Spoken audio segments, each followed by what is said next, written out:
ሰላም ሰላም ቤተሰብ እንዴት ናችሁ? ሁሉ አማን ነው? ሰሞኑን ከትላንት ወይ ትላንት ወደ ይመስለኛል ቲክቫ ላይ የተለቀቀ መረጃ ነው።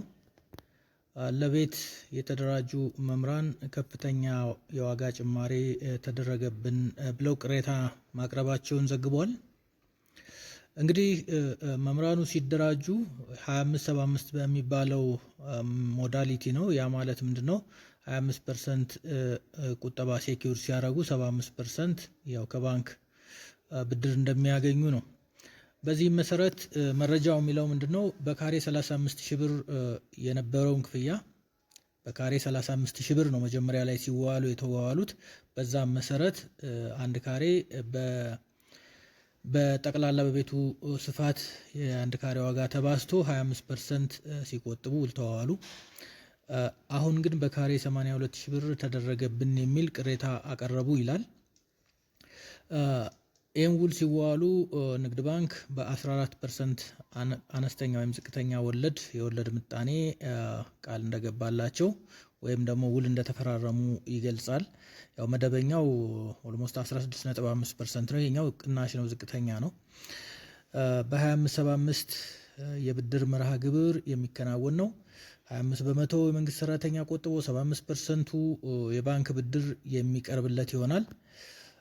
ብድሩን በ20 ዓመታት የሚከፈል ይሆናል።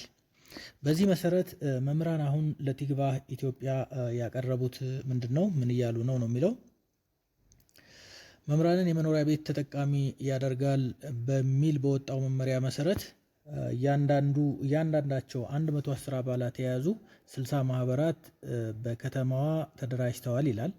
ያ ማለት ኦልሞስት 660 አካባቢ አባላት ማለት ነው። ቦታው ተለይቶ ከተሰጠን ወዲህ አንዳንድ ኮንትራክተሮች የተወሰነ ግንባታ ጀምረው ነበር፣ የተወሰኑት አልጀመሩም ነበር ነው የሚለው። በወቅቱ የነበረው በካሬ 35,000 ብር ነበር።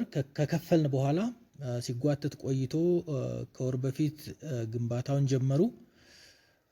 ነገር ግን ግንባታውን ሲጀምሩ አሁን ባለው ወቅታዊ ጉዳይ የኮንስትራክሽን ዋጋ በመጨመሩ አስቱ ወይም ደግሞ አዲስ አበባ ሳይንስና ቴክኖሎጂ ዩኒቨርሲቲ ጥናት አቅርቦ በካሬ 82,000 ብር ደርሷል ተባልን ነው የሚሉት።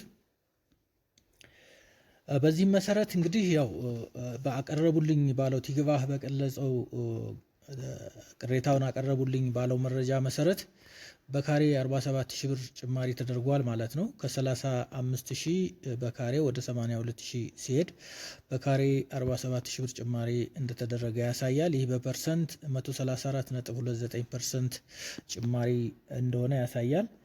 እንግዲህ እነዚህ ቅድም እንደገለጽኩት 660 መምህራን አብዛኞቹ ተበድረው እንደከፈሉ ያን 25% በ35,000 ብር እያለ 25%ቱን ተበድረው እንደከፈሉ ያሳያል። ይህ 25% ቅድሚያ ክፍያ ገንዘብ የከፈሉት ከ2-3 ማይክሮ ፋይናንስ ተበድረው እንደሆነ ቅሬታቸውን ባቀረቡበት ወቅት ገልጸውልኛል ነው የሚለው። ስለዚህ አሁን ባለው እንግዲህ የመረጃ እንደሚነግረን ከሆነ እስካሁን የነበረው 35,000 ብር አሁን በወቅታዊ ዋጋ ምክንያት ወደ 82,000 በካሬ ከፍ እንዳለ ነው የሚያሳየው።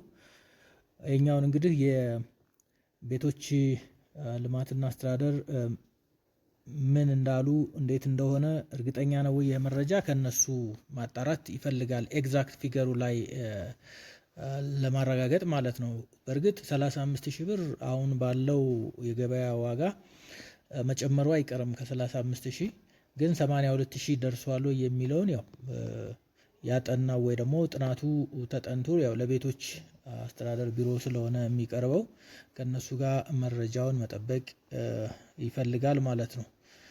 ባለው መረጃ እንግዲህ አሁን ባለው መረጃ ይሄን ተብለናል ብለዋል ብሎ ቲክቫ ነው መረጃውን ያቀረበው። ቲክቫ ያው ጥሩ የመረጃ ሶርስ ነው። ይህን ይመስላል እንግዲህ በሌላ መረጃ እመለሳለሁ። ባይ